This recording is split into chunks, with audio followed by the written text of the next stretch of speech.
สา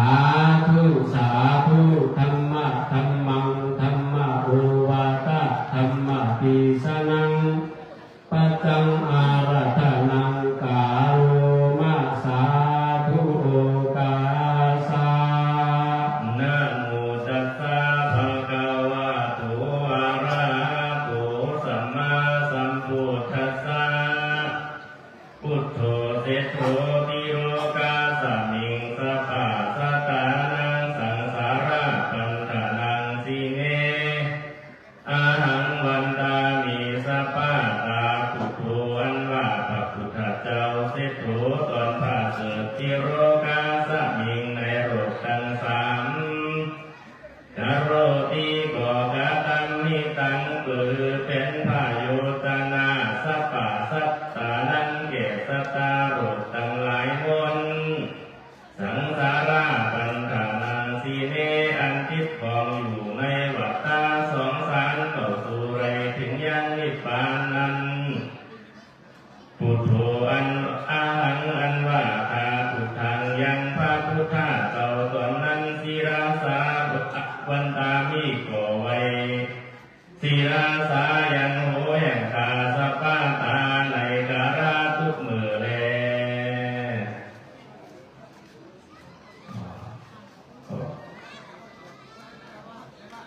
พุทธะขอนอบน้อมไว้พระพุทธเจ้าพระธรรมเจ้าพระสังฆเจ้าว่าอาจารย์และก็สุตรีเมตตาถึงพระองค์อย่างศรัทธาทั้งเสนเนี่ยเมื่อให้เราเป็นปี1300เป็นสิบเจโสเดือน3เป็นมาวาไร10 คำตั้งปีวัดยางแก้วเขาเป็นป่าเขาปริวัติกันลงเนี่ยก็ได้มา6 ถึง 7 ครั้งขึ้นเมื่อไหร่วันเมื่อไหร่สังฆาเขาก็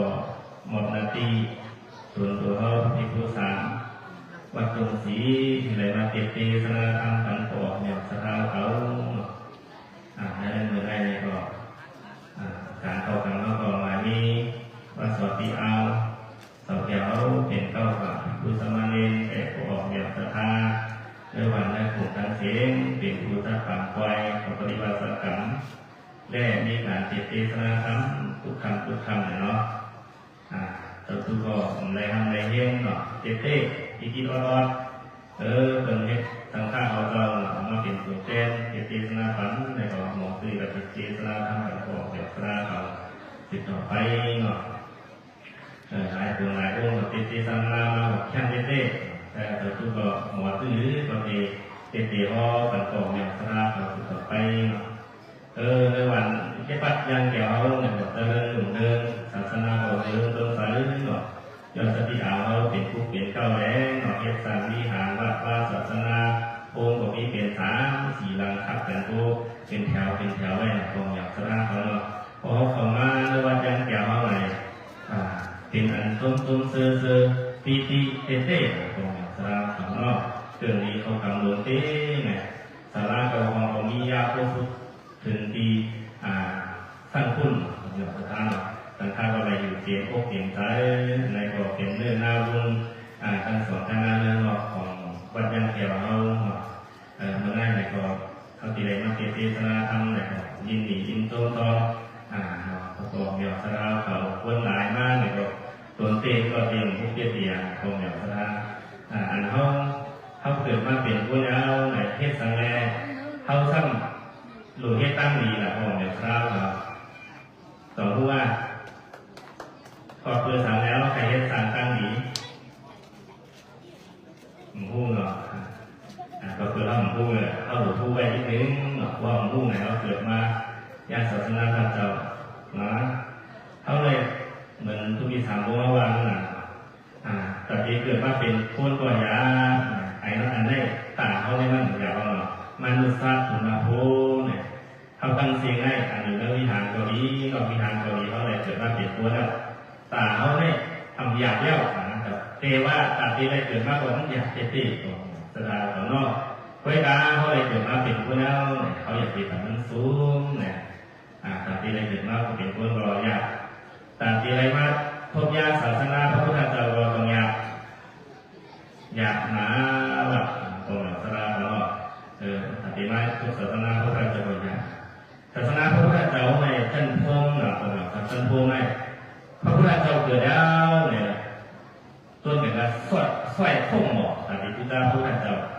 ยังกันยาว่าพระพุทธเจ้าตัดสรุปเป็นสัพพัญญูพระพุทธเจ้าแล้วเนี่ยเฮ็ดยังกันยาเลยออกสนาคมหมอพระพุทธเจ้าปรินิพพานแล้วเนี่ยคือเมืองกวนอะไรอัศสกวนอะไรมันกวนกันพงเขายังกันเฮ็ดคมหมอเขายังอยู่หลายตอนนั้นพระพุทธเจ้าปรินิพพานแล้วเนี่ยเอาหมอกเท้าลงมาบูชาพระพุทธเจ้าเสียงสงปานนะสนาไอ้บันไปน่ะศาสนาเนี่ยก็คือมันไปเหมือนทำเนี่ยแต่เขาทำอะไรเกิดมาเนื้อมันไหนเขาเป็นคนกับดีบุญมีเอาใช่ไหมนะต่อเขามีบุญเพราะเขามีบุญจะได้มาเขาอยู่ว่าศาสนาพระพุทธเจ้าในโทษนะตรงนั้นศาสนาอันนี้ก็อันอยากอันหนึ่งที่ตาบอกว่าพ่อเขามีบุญเลยเขาจากไหนมาเขาอยากศาสนาพระพุทธเจ้าสามารถต่างที่เขามีสถาเตรียมทวนในปัญญาเหมือนสถาวัดวันยังเดียวเขาทำนั่นน่ะก็มีสถาเตรียมทวนในเขาติดเขาอะไรอยู่ว่าเขาไรเปิดว่าเขามีสถาเตรียมทวนกำยุ่งอย่างเดียวทวนเพราะเขากำไรเขาติดเลยพระโขงานพระสังฆาเจ้าพระพุทธพระสังฆาเขาเจ้าปฏิสุทธิ์พุทธสารมีสิ่งที่ทำเตรียมทวนยาวไหนเข้าในอยู่ในใต้เขาในเข้าปฏิเลยมีน้ำบุญอันกว้างจงใจบอกเหล่าพระเขาเพราะนั้นน่ะเขาอยู่อย่างเตรียมทวนน่ะสักการสัมปติตุนาโภตาดีมีสภาเตรียมทวนได้ยาเวลาสภายาเกี่ยวเนี่ยมีสภาเตรียมทวนดีเด้เนาะต้องเตรียมทวนเตรียมทวนบริเทศบ้านเราหล่อของเหล่าพระเขาดุมนามาก็เป็นข้าวปลาอาหารก็เป็นดีกินเป็นอันหวานอันหอมสี่ลิ้มเล่นลิ้มตั้งก่อนแล้วของเหล่าพระเขาในหรือสักข้าวพอดีมีบาดมีแห้งในเลือกอันดีอันหวานในมาดูมาตาพ่อสะเท้าเสียงโถนพระบาทที่ได้คุณาโพตัดที่ในบทเรื่องศาสนาพุทธเจ้าตัวยาต้องอยากคงเหล่าพระเขาเมื่อเรียนรู้การว่าสารน้ำเตี้ยรู้สึกแล้วตัดที่ในไม่เห็นน้ำเห็นทำอะไรผู้ของเรื่องน้ำทางคำสอนพระพุทธเจ้าต้องอยากธรรมสาวนาคุณาโพตัดที่ในของท่านก็อยากปองเหล่าพระเขาให้การวันของแก่ในของท่านเพราะนั่นแหละมันอยากเมื่อเรียนรู้ต้องอยากยาวพ่อสังพ่อนาคุณเฮามีไว้ตัดก่อนเอาแต่ไหนมาถอนน้ำทั้งหลังตลอดซะอยากได้วันนี้หาเมียวอันนี้เขาอยากหาเมียวเลยเขาก็เลยคุมเยี่ยวเลยเกิดมาเป็นคนก็เขาเลยเกิดแล้วเนาะมันโทษยาศาสนาพุทธเจ้าก็โทษยาแล้วเขาอันสักท่าเตรียมทวนก็เขาคงมีเทปมาแล้วตัดดีบทไหนก็ห้องบทเห็นหน้าก็ย่อลูกแก้วลงแสงบทพันพิตู้ตัดดีอะไรของน้ำพังคั้งเลยก็เร็วได้ฟังกันเขาอะไรของน้ำพังคั้งกวนด้วยขึ้นบนเพราะว่าเราของสระเอาเนาะต้องต้องว่าขึ้นบนไหนขึ้นบนเพราะว่าผลที่นั่นผลเพราะว่าได้เลยครับของพังคั้งเป็นพวกวัน7 วันไหนย้อนดาวลุงเอาย้อนทางแล้วให้ตั้งดีความหยอกสลาเมื่อก็ยังต่อไปแล้วเนาะตอนพูดย้อนอันอันพูดนั่นเลยเขาแต่ที่ตั้งดีความหยอกสลาย้อนทางอันพูดเลยต่อสู้เลยเตรียมร่างกายเหมือนมากกว่านั้นเตรียมให้คนอายุโลกาเวลาที่พังตายเย้าทั้งไหน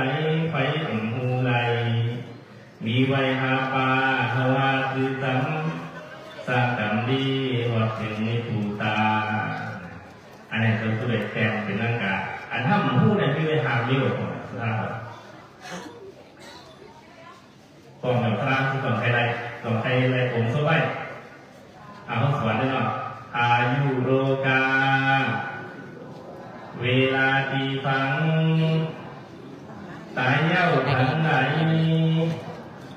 ไฟอ่ำหูไหลมีไว้หาปลา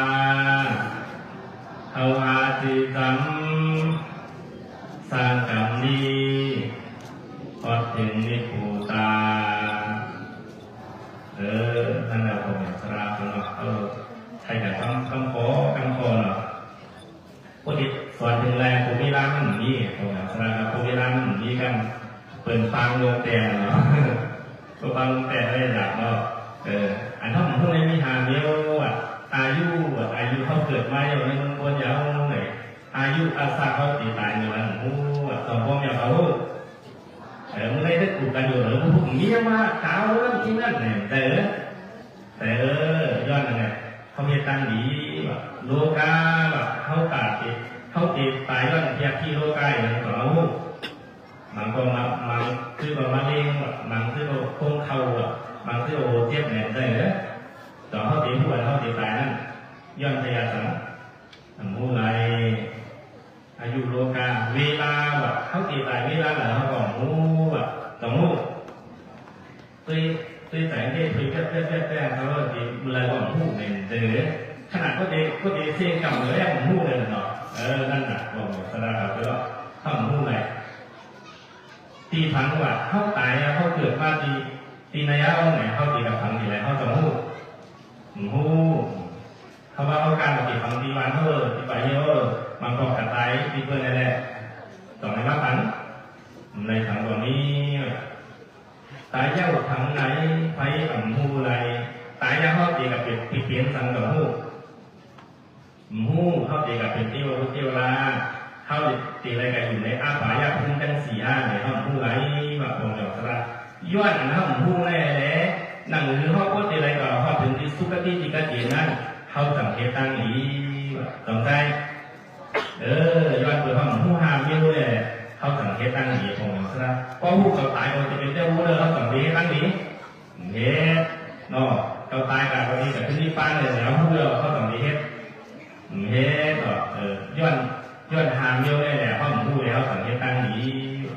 เท่านั้นก็นั่นคือพวกเตเป็นผลประโยชน์อันโจความดีcủaเขาnàyเขาหลงหมดใจเขาของเงินคำว่าตรงอย่างสระกันเนาะเขาหลงหมดใจเขาของเงินคำว่าเขาของเงินคำว่ามีอย่างหนึ่งให้หน้าเติบสวนขอเฮิร์นเนาะตรงใจอันนี้ประมาณข่าวว่าพวกจ่าว่าเป็นเขาของอันมันขึ้นเนี่ยแต่ว่าพวกเอาทั้งมาวันนั้นมันขึ้นเนาะคอยว่ามันทำอยู่เนื้อเมื่อตัวในขึ้นเนี่ยตรงอย่างสระกันเนาะเพราะว่าหัวไอ้แข้งหน้าเย้าเนี่ยเขามีให้มีหน้าเลยต้องคึกต้องดูต้องตั้งต้องทำสิ่งต่อไปที่ให้มีหน้าต่อให้กินต้องคึกตั้งได้เลยเพราะเขาไว้เกิดที่นั้นไงเขาจองที่ไรถึงสุขที่ดีกันเยอะถึงไรเขาเรียกเขามาเขาตั้งหัวเขาเมาว่ะไหนไปเลยพอให้หัวเดินมาหนึ่งพอดีจะเดินเป็นอย่างแบบสิทธิ์ตาว่ะตั้งท่ามาเดินแบบตรงนี้ย้อนนั่นหรือเขาก็จะเป็นสิริมังกรจะเป็นผ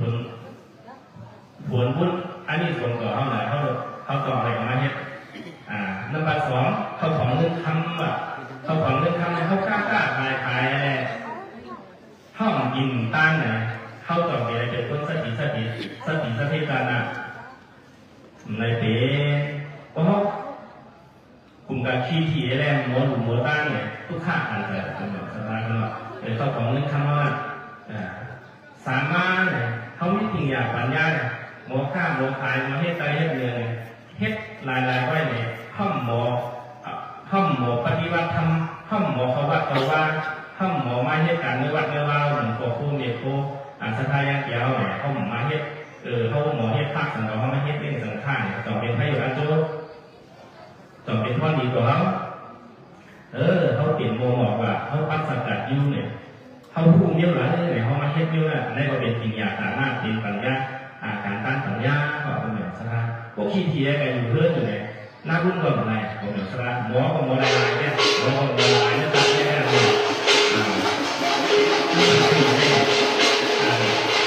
นี่สระหน้าถึงตั้งอยู่หมอถึงตั้งอยู่หมอคนนี้สระหน้าเนี่ยผมว่าตั้งดีของเราหนังเราก็ดีให้อันตัวมากกว่าเจ้าหน่ะเพราะในเขาหน่อยมากกว่ามาตานเพราะมีคำมากกว่าสั่งว่าตั้งเขาลำพุทธนาอาหารสังฆะคงสามารถเพราะมีการว่าเนี่ยเขามาตัวไม่ให้การอันนั้นหรือว่าดีๆเนี่ยมาปรึกษาหรือจะได้ก็เหล่านี้ปัญญาก็เหล่านี้ตั้งผู้ก็เหล่านี้ปัญญาเนี่ยดีให้หนังหรือดีในเรื่องว่าจันเกี่ยวในผู้เหลืองต้นสันในยอดปัญญาปัญญาเจ้าสติเขาเลยบอกหยอกสถาใช่หรือสนใจนั่นหนาวัดวาวผู้เหลืองต้นสันในยอดปัญญาเอา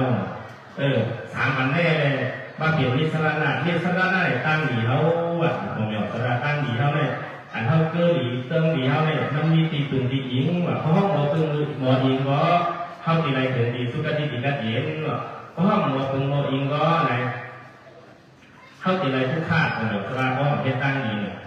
เขามีเงินมีทำแม่ดุงด้านไหนไม่เหมือนซื้อไหนพระพุทธเจ้าเจตนาธรรมว่าบุตรนาทีฐานานาทีอิทิปาโรวิหันยติอัตตายิอัตตาโนนาทีกุโตปุตตากุโตทานังพระพุทธเจ้าค่ะเทศนาว่าคนว่าอันนี้ปัญญาเนี่ยเขาว่าอันนี้เป็นลูกเต๋ออันนี้เป็นของคำเต๋อเนี่ยมันมาที่ไหนนี่ว่าคนเนี่ยเราของเราต้องใช้ลูกเขาลูกอันเขาเกิดมากต้องใช้ลูกเขาอยู่ไว้กาพ่อห้องหมอสังโมซอนเขาในต้องเป็นลูกเขาเป็นเทท่าคนเนี่ยเราของเราพ่อหมอสังโมซอนเมืองทุกที่สามเขาเทศนาโดยท่านทุกที่สามบอกว่าในอนาคตปีนี้การสอนลุงคือสอนเขาว่าทำเอาคือใส่หลายๆเขาถึงมาเอาเงินใส่มาแต่ตกต้องสื่อสารใส่ก็นั่นใส่กาล่าเนาะใส่กาล่าเนี่ยตกต้องนะสักทีอนาคตปีนี้การเนี่ยมันสั่งสอนลุงไงนั่นคือลูกมันพอดีเป็นคนดีจอมพ่อจอมแม่และถึงสุขดีกัดเย็นเลยมันสั่งสอนกูลองนั่นคือลูกมันพอดีหมอเขาว่าเนี่ยเนอะลูกชายอันตัวจิวกาล่าเนี่ยมันหมอเขาว่ามันหมอของมันทำเอาเงินคำอะไรมันหยอกมันเอาสุดท้ายมาเนี่ยเงินคำว่ามันเอาสุดท้ายมาอะไรถึงสังไปถึงคำกว่าไปถึงสุรากว่าสุราสกิตากาอนังกาอรหันตั้งทำเนี่ยพวกวายยอมีสีสั้นเหมือนตะกระตูนั่นของสระปีEMAต่อขาดนั่นแหละเนาะถ่ายแล้วมันมีแทงรถพวกวายยาวๆก็มีอยู่เพียบสั้นสุตาปฏิมักสุตาปฏิผลนะหนึ่งอันมีสองอันของสระเนาะนี่ในอนาคตปีนี้การในหนังหรือลุงก็ดีได้ถึงสุขติที่กระเดียงเงินมันเนี่ยมันเอาเงินทำอะไรจ้าลูกมันสุดท้ายลูกมันหันทำไม่ไหวเงินก่อนเอาลูกมันต้นซื้อต้องพอของอย่างสถานเนาะเขาดูสั่งสอนทุกการเขาหมอเขาวัดเขาว่าทางหมอหมอตั้งทางผู้รับศีลรับธรรมอันนี้จะเป็นเขาเพราะว่าหมอสั่งสอนเขาเนี่ยปล่อยล่าเรื่องเป็นคนเรื่องกันต่อเป็นลูกเขาลูกเต้ลูกเขาไปมาใหม่แล้วว่าสนใจนั่นคือเขาดีกว่าต้องเขาเนี่ยเขาดูสั่งสอนเขาของเรื่องทำเขาเหมือนนั้นเขาของเรื่องทำเขาก็ห้องหมอใจห้องหมอใจหมอซอยห้องหมอเหตุการณ์ดีกันผู้ส่วนผลรู้เลยถึงไม่ต้องดีกว่าต้องอะไรแต่ต้องไหนภูมิผู้อันมีปัญญาของในบ้านพวกเขาเขาของเรื่องทำเขาอะไรนั่นเนาะค่อยกาเนี่ยตัวเขาอย่างเดียวของเขาเนี่ยว่าอัตตาอัตตาโนนาทีเนี่ยว่าตัวเขาอย่างเดียวตัวเขาว่าต้องใจพวกเราชนะเขาต้องให้หนุ่มเหมือนอายุ17ให้หนุ่มว่าให้หนุ่มเลยมันต้องหนุ่มไปเนาะมันเท่ามาที่นี่เนาะกำหูหนาตาโมมาเขียวแหวงมาตรงนั้นเขียวเขาอย่าพี่แหวงเลยในตรงมันแหวงตรงมันวางนั่นก็เป็นตัวของเขาผมอยู่สระเนาะเขาของนั้นถ้าว่ามันเจอของเขาตัวเขายังเจอของเขาทั้งวันว่าเขาเป็นลูกเขากุโตโบตากุโตโบทานังเฮ็ดสังสมาเป็นลูกเขาหลาเฮ็ดสังสมาเป็นเขาของนั้นเขาหลานั่นหรือว่าได้เป็นลูกเขาดีลูกดีเขาของนั้นเขาลูกก่อนเขาเป็นตั้งดีเขาเป็นตั้งดีเลยคนเขาพอมีศีลทำกับมาฐานเลยการเกิดเป็นโบเป็นเมฆเป็นลูกเป็นด้านการเกษตรตัวไปออกพระนิพพานนั่นแหละผมสลายเขาเนาะเขาลูกมีศีลมีธรรมเลยตั้งแต่เด็กต้องกันได้เพราะมีศีลมีธรรมจะได้เป็นพวกคนในตาลายมั่งก็เป็นทางคอทางก้อเขาของเรื่องทั้งไปแล้วเพราะหมูต้านเนี่ยจริงมันเป็นของเขาไหลเนี่ยต้องเป็นของเขาตายกับไปลองนึกเอาเสียแจ้งว้าเนาะตรงนั้นสุดท้าย เส้นกายอยู่เนี่ยอย่างเต๋าแท่แบบพูดออกมาเราก็นั่นแหละเลยอันเรื่องเจ้าผู้เดียวนิยายบอกตรงๆแบบสระเจ้าที่อย่างแรกเจอของนึงทำเอาเนี่ยมีสัตเทตัวหนึ่งคือว่าอนันตสัตเทเนี่ยคือสัตเทเป็นคืออะไรอนันตสัตเทว่าลูกใต้มันคือมูลสิริสัตเทก็เนี่ยขีดพงเราสระหลุมตั้งตัดยิงยังไงเก็บไว้หอมไว้จู้ไว้ที่นี่มันได้มีเป็นสัตเทหรือโบเป็นสัตเท18 ขวดว่า80 ขวด5 18 ขวด5อะไรที่คนนั้นทำอะไรหน่อยเขาขวดยังไงพวกมันนำหน่อยเป็นสัตเทหรืออะไรเพราะ15 วันเนี่ยห้องหลุดลางพี่น้องมาครอบอะไรเขาของนึงทำอะไรอย่าไปปันย้อมแบบหามาสักนิดอย่าไปปันเพิ่มอย่าไปดูอย่าไปตั้งคนขอคนย้อนก่อนหมู่ปันเขาก็ไม่ติดมีมืออยู่เขาลงมากินนั่งไว้เขาได้หนังหรือเขาของนึงเขามาพอดีย้อนหน่อยหมู่ก้าหมู่คายหมู่เบี้ยเขาหมู่เขามีที่นี่การอยู่การตั้งอย่างนี้เฮ็ดมันมีความดีฮะนั่นแหละมันสั่งสอนลุกล่างอะไรพี่น้องมันเนาะอันนั้นตามสักทีเนี่ยทีทางนั้นของเราสถานเราขนาดกินเนี่ยกินดีๆนะแต่ที่จ่ายเราแต่ที่หลุดต่างๆเรามันเฮ็ดเนาะมันเฮ็ดมันเหมือนในอนาถปิฎกาเขาเนาะหลุดต่างๆของเราโฆษณาอาหารเปรียบเท่าสังฆาเราตัดสี่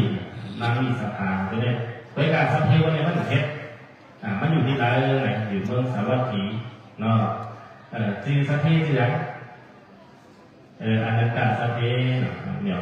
ต่อดึงอันนั้นการสักทีเนี่ยขี้เนี่ยผมแบบรักมันหลุดตั้ง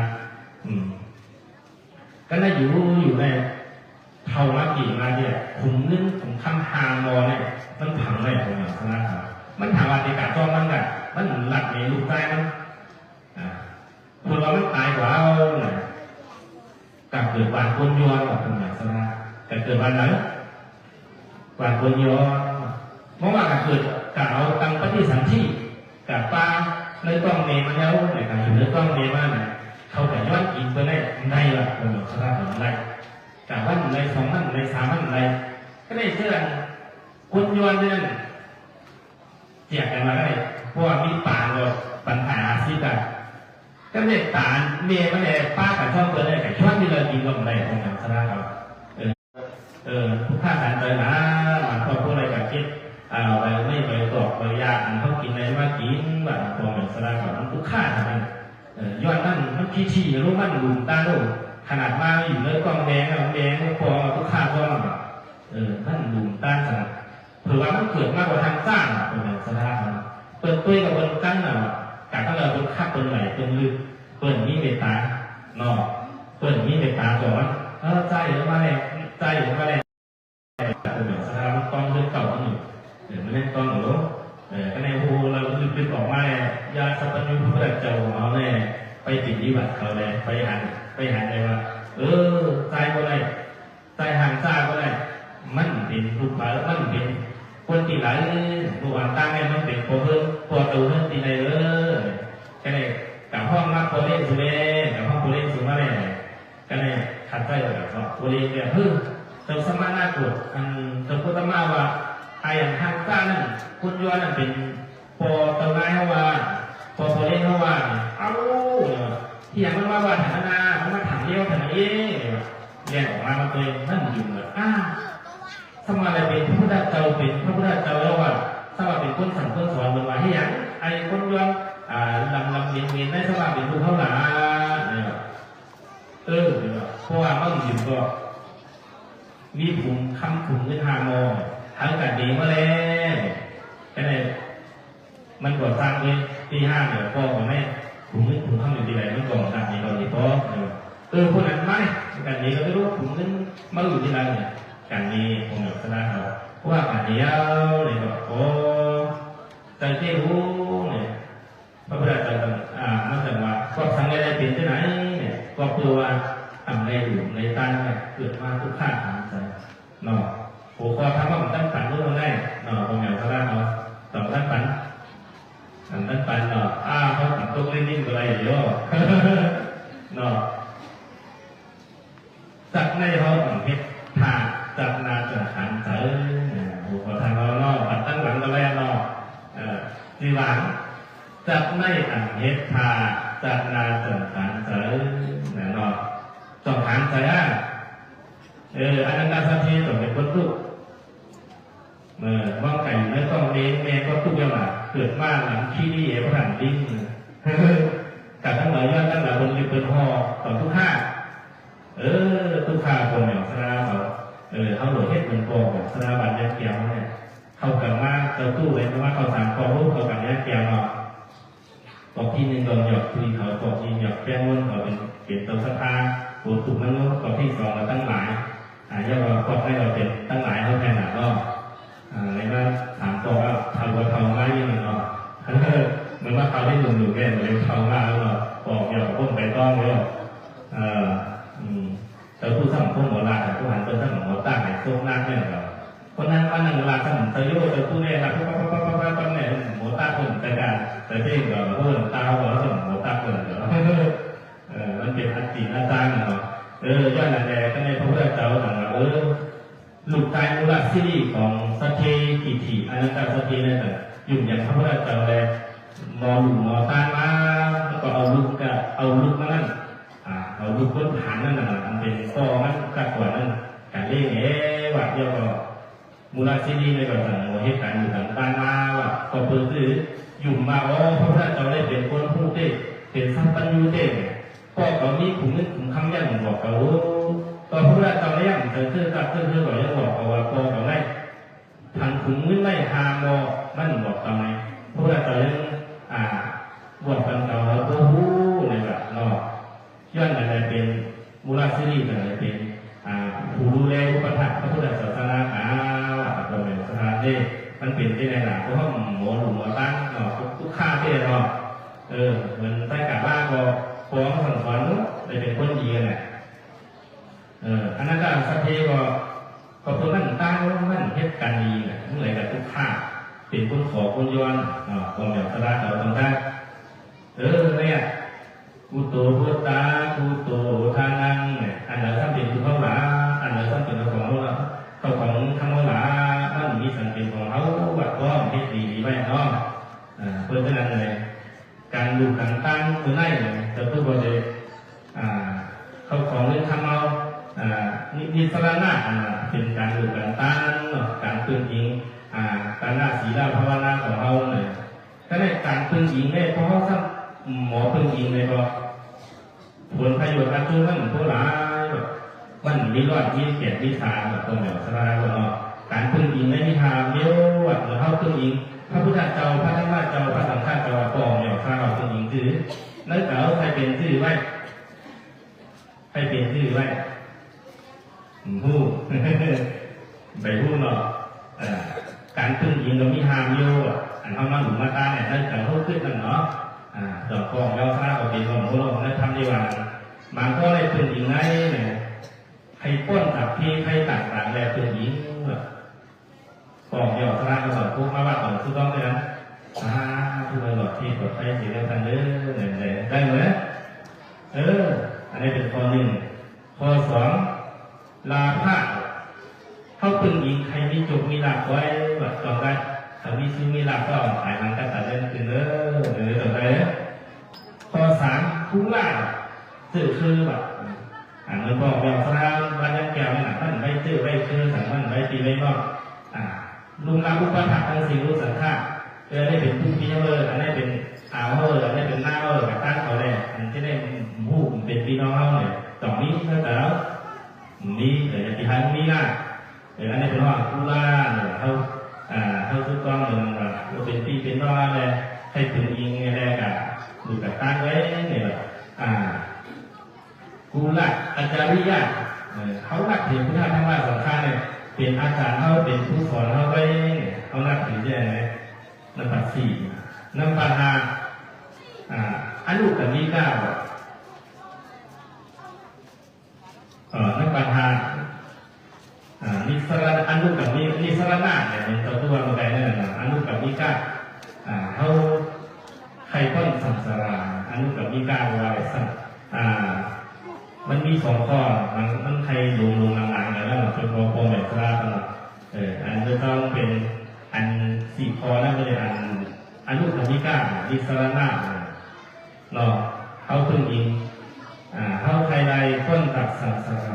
วัฏฏะสงสารเลยเขานับถือว่าเขาพึ่งอิงว่าเนาะคนแบบกล้าเขาถ้าเป็นตัวไรใครพ้นจากวัฏฏะสงสารนะใครพ้นจากทุกข์อะไรพึ่งอิงนะใครมีสู้มีลาอะไรพึ่งอิงนะ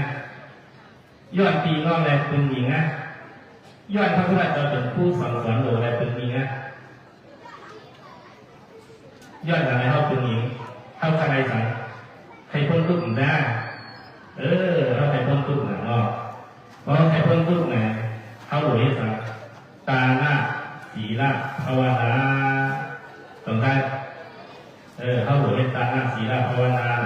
ตาหน้าการอยู่ต่างๆการอยู่ต่างๆมันมี4 เมลของเนี่ยสมาเขาเนาะ4 เมลคน4 ก้อนเนี่ยเอาว่า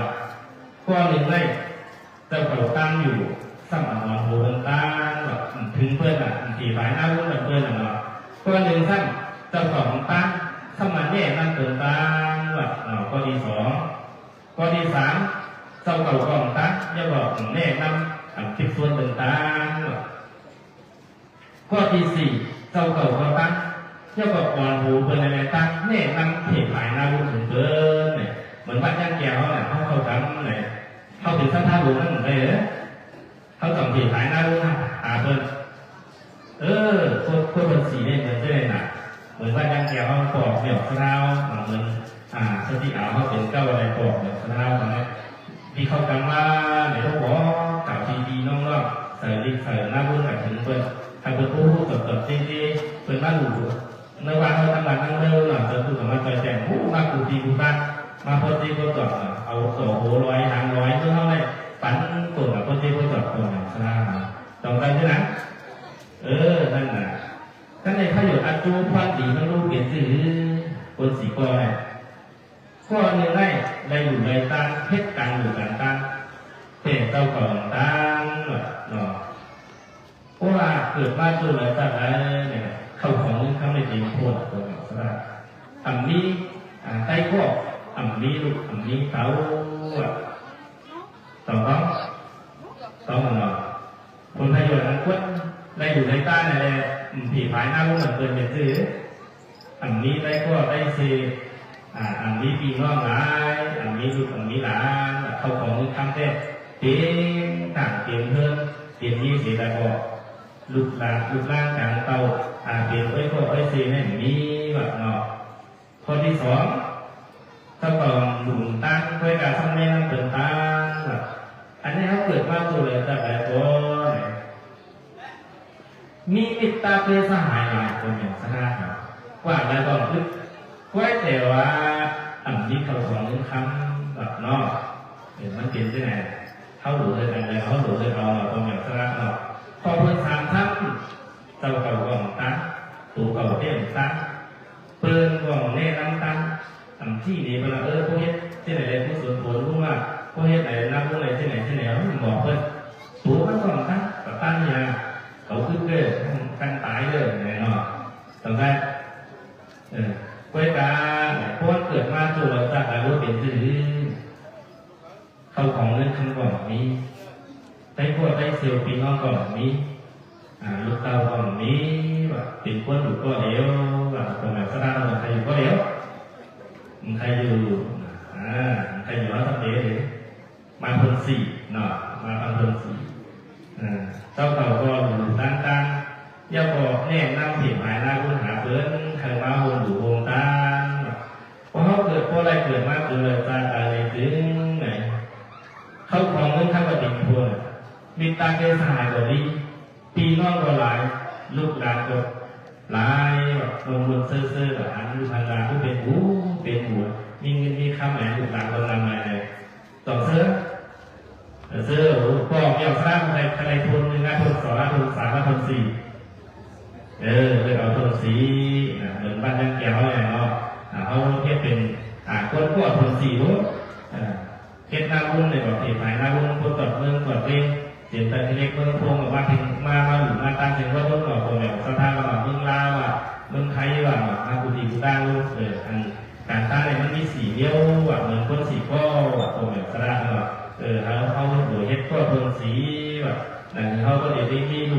านลายมีคำเปลี่ยนพวงดีเนี่ยเขาหลวงโอสีเนาะผมอยากสร้างว่าอย่าไปว่าตัวกลางก็จะแหละทำมากก็ยับตัวเป็นได้อยู่อย่าไปว่าเนาะหลังก็จะว่านะให้สุ่มมากยับตัวเป็นได้อยู่ว่าตรงนี้ดีไปด่าเขาหลุดปีไหนปีไหนเขาหลุดเขาการอีกว่าต่อไม้เขาว่าแต่เนี่ยผู้หญิงสองนี่ผู้ปากสองปากเท่ากับหลุดกระตั้งเขาพักที่บ้านเขาเลยผู้ปากสองเขา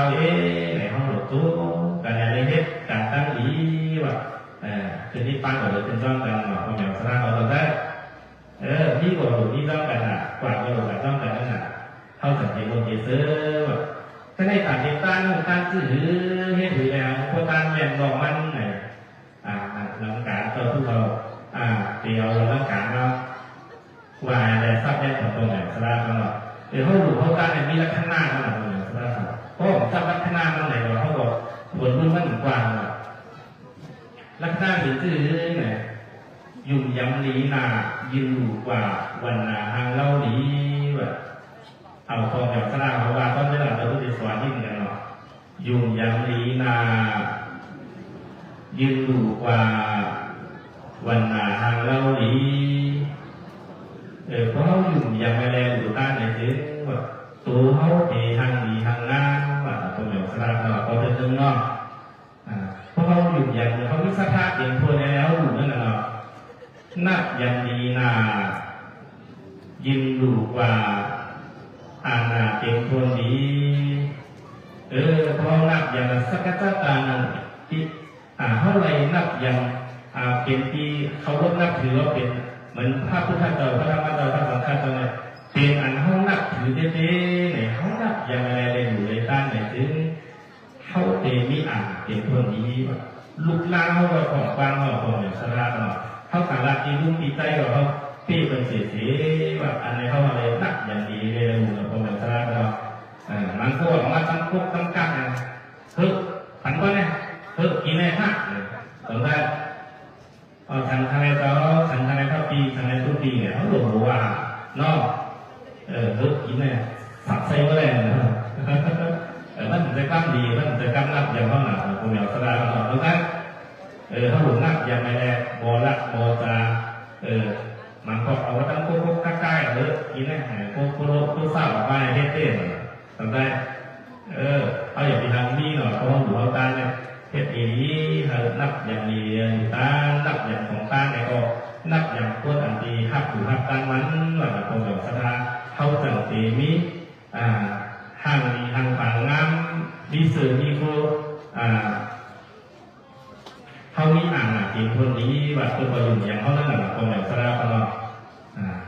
สามารถเขายังพุ่งยืนอยู่กว่าเข้าขาอะไรพรดีเนี่ยเขาตั้งต้อง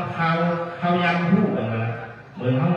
ส่วนเขามีพักมาออกมาเนี่ยเขาออกมาหนุนน้ำตาเฮ็ดเขานำพุทธนาอาหารและตั้งสังฆะเขาเขาถึงมาทำนั้นก็เขามีของมาหนุนมาเขาบอกในส่วนนั้นก็ดีเขากล้าขายมาแล้วของอันดีบางดีดีเจ้มาแล้วมาอยู่ตั้งผู้พาสังฆาก็ดีอยู่ตั้งตัวตั้งแม่เขาก็ดีเดี๋ยวเขาหนุนน้ำตาเนี่ยเขาเลยจริงเขาเลยกินกูขิงหรอขิงยังออกมาเราเลยกินแบบคนแบบสระเราอะไรยึดอะไรกันแบบแต่มาข้าวไม่มีข้าวแบบโมเอแค่เขาขยับมันเลยกินเรื่องเหลวแบบเนาะแล้วข้างหน้าตามันเป็นเด่นคนแบบสระเรานับสี่ฮักหานลีน่ะยืนอยู่กว่าเริ่มหนาในโพลีแบบเขาบอกฮักหานคนแบบสระเขาคนแบบสระเขาอยู่ด้านใต้ของฮักหานอาหารเนาะกำในแต่ละตัวเด็กตั้งที่วัดเสียกันวัดเห็นกันกระท้องหัวนู้กันกระชูสินู้เกิดต้องของระยะลงมาแล้วก็ก็จะได้เป็นมาอาหารเดี๋ยวใช่ไหมนั่นแต่เขาคือว่าปกติจะอยู่ตั้งกันแล้วเขาก็เลยอยู่ตั้งกันปุ๊บปิ้งแต่เขาตั้งนั่นแต่เขาเกิดขึ้นมานั่นแหละคนอย่างสระเนาะพวกเขาในแต่เขาเกิดหมายเดียวเลยมันแต่เขาเป็นดีไงเขาเป็นอาหารแล้วยอมลงเหมือนสักทีตุ๊กส้มแบบว่าข้อมกันเป็นคนมีเงินข้างในผูกกี่มันจะมามันมีเงินด้วยสารอะไรทางหนึ่งเดียวเป็นใต้สารทางหนึ่งนั่นเป็นสักทีลูก มือเป็นว่าถ้ามันตอกสั่งเพลงนั่งแบบเผื่อลูกนวลเลยลูกวายาจูนหาเหมือนงอการดูการตั้งนั่นจะการดูการตั้งแล้วหล่ะต่อไปพอแบบว่าต้องหาทางแล้วหล่ะต้องเป็นรูปภาพของเขาเกิดขึ้นแล้วน่ะนอกนับบัตร4นับบัตร5มาเนี่ยเปิดเขาอ่ำผ่ายืนอยู่กว่าเทพยาอย่างนี้นับบัตร5มาเลยเปิดเขาอ่ำผ่าเนี่ยมันคือตัวเราต้องคนไหนกันแรงคนไหนกันแรงมันมีลูกออกมาใน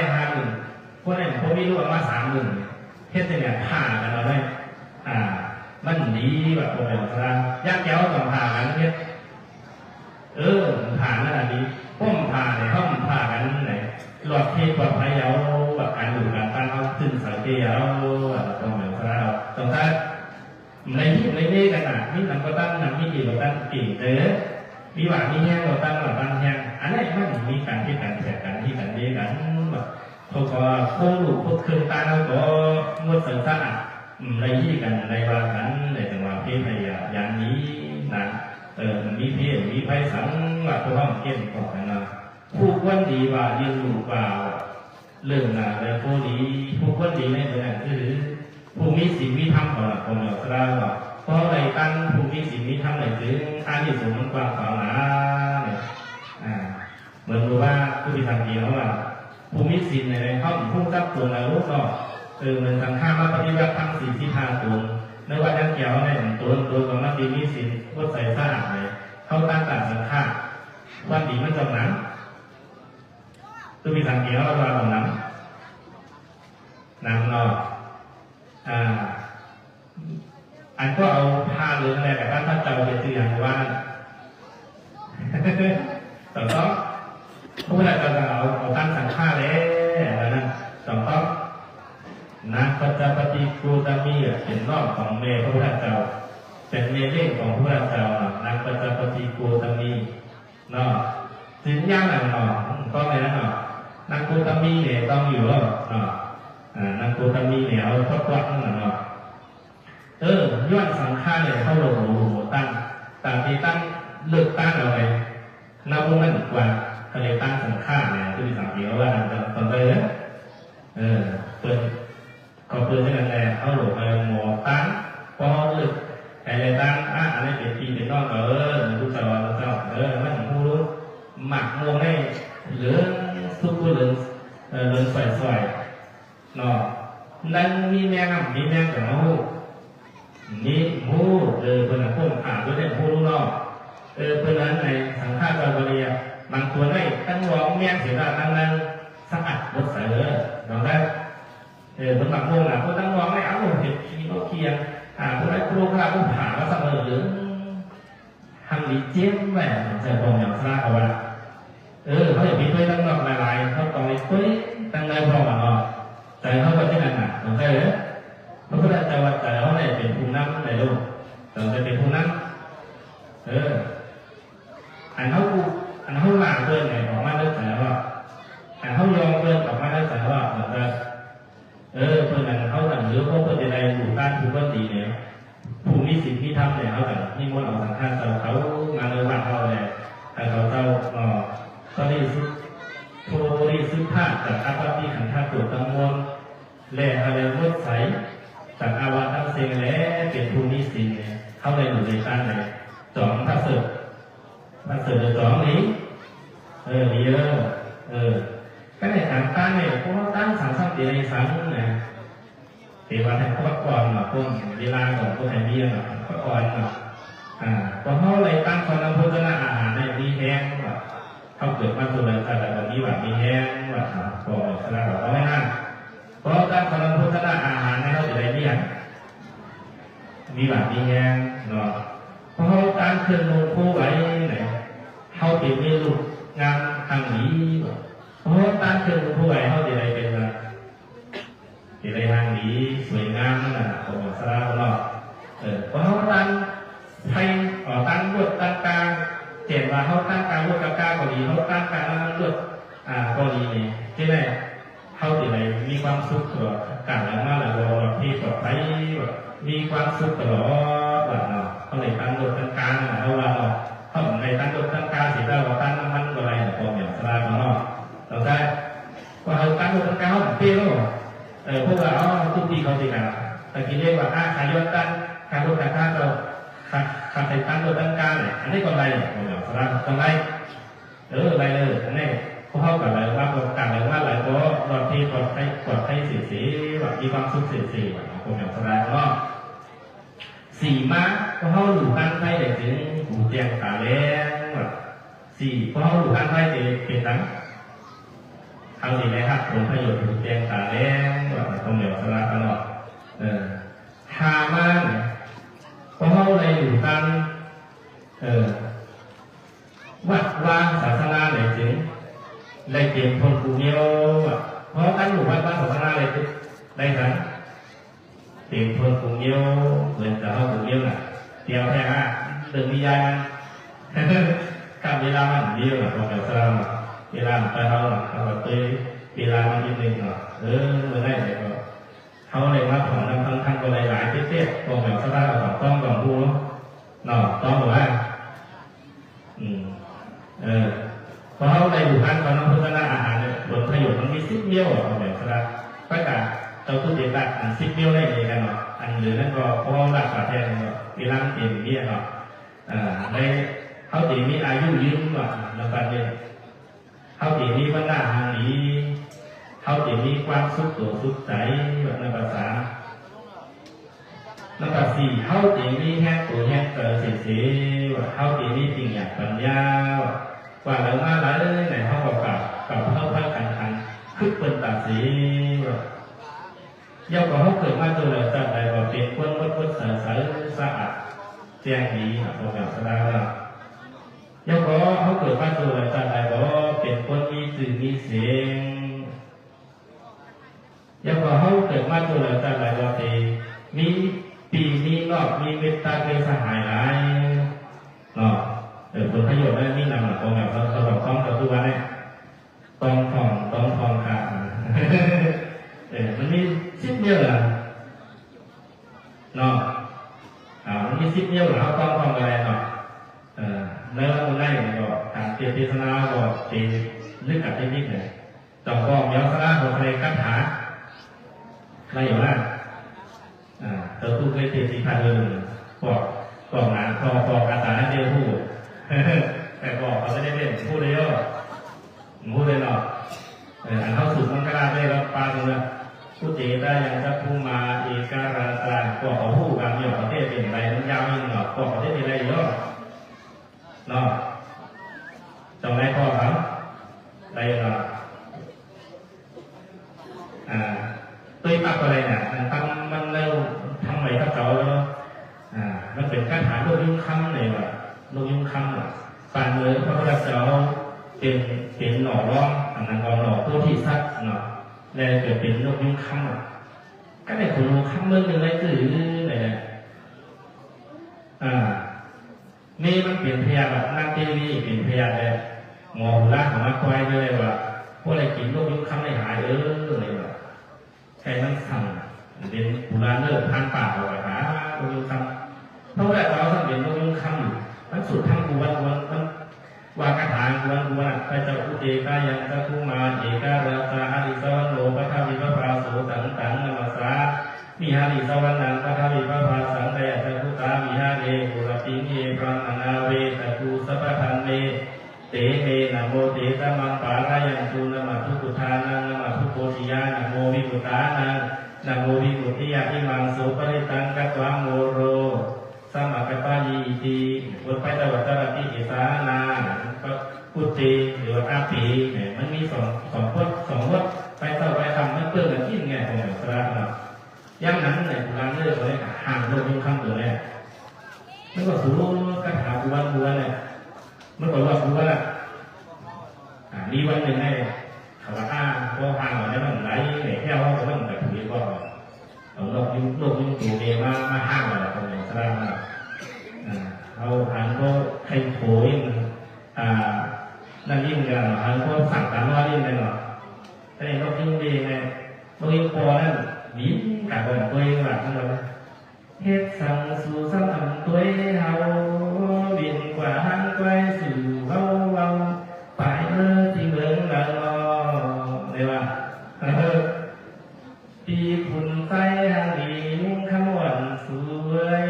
แบบมาแล้วอยู่ซ้อมกันก้อยก้อยกันเสื้อที่ไหนเถิดหลวงพ่อได้ว่าให้พระเจ้าเลยเหมือนเลยมีคนมาตัดของคนตายเลยพอมาอยู่ตกมาดีกวนมันอะไรมาเกิดเพื่อเป็นสิ่งอะไรเนาะเป็นอะไรพอเป็นทางก็เลยเฮ็ดแน่ตื่นวันก็แน่ตั้งสุดคาถาเลยแบบสลาเนาะตั้งสุดตั้งคาถากาหินกาอะไรกาทางเขาลงเมมาทางแล้วนั่นก็ได้กามันทำว่านางเหนื่อยนางสู่เป็นสู่ไผ่รอสั่งเต้หมอหยอกปันเฮาเมายันจวนสู่ไหนวะมาจะไปตามเสนอเราวิ่งเวล่ะผมอยากสละตลอดแต่เนี่ยมันเราวิ่งเวทั้งนั้นตีผุนเราเรื่องไก่น้องอัมมีจู้สันรอพอสับพอกดหลวงมาแม่เนี่ยวะคำตอบเราผมอยากสละตลอดเพราะฉะนั้นในเมารู้กระถางเริ่มอยู่แล้วนะกระถางเริ่มมาแล้วนะวิ่งลงมาเนี่ยมาเรียนก็เราเป็นเบียร์เราเป็นเบียร์ตัวนั้นนะเพราะอะไรได้อันเขาทางไม่ได้ตักขางอ่ะเที่ยวมันตักขางมันมาคือเอาผู้ข้ามึงกลางขันใจมึงคนเที่ยวมาจะเขาวนเที่ยวลูกนอหรือว่าทุกข้าผมอยากสร้างกันเนาะยุ่งอยู่กับหาได้ไหนผมอยากสร้างเราอย่าไปดิ้นหนาทั้งสามการนอนยิ้มอยู่เนาะแค่ได้เนี่ยเขาเรียกอะไรนกยุงข้างป่าเอาป่าสัตว์นกข้างนกยุงข้างทั้งหมดราคาเบอร์โลเนี่ยว่าถูกข้างเลยเนี่ยว่าเมื่อเก่งได้ย้อนกำย้อนเวียนเลยเนี่ยว่าเนี่ยนกยุงข้างมาเป็นพาล้างเป็นหน่อโพธิสัตว์ถ้าเราพูดกันมาเนี่ยมันเป็นย้อนเวียนย้อนกำไว้เนี่ยพวกกำเวียนเย้าหลงก็หาอยู่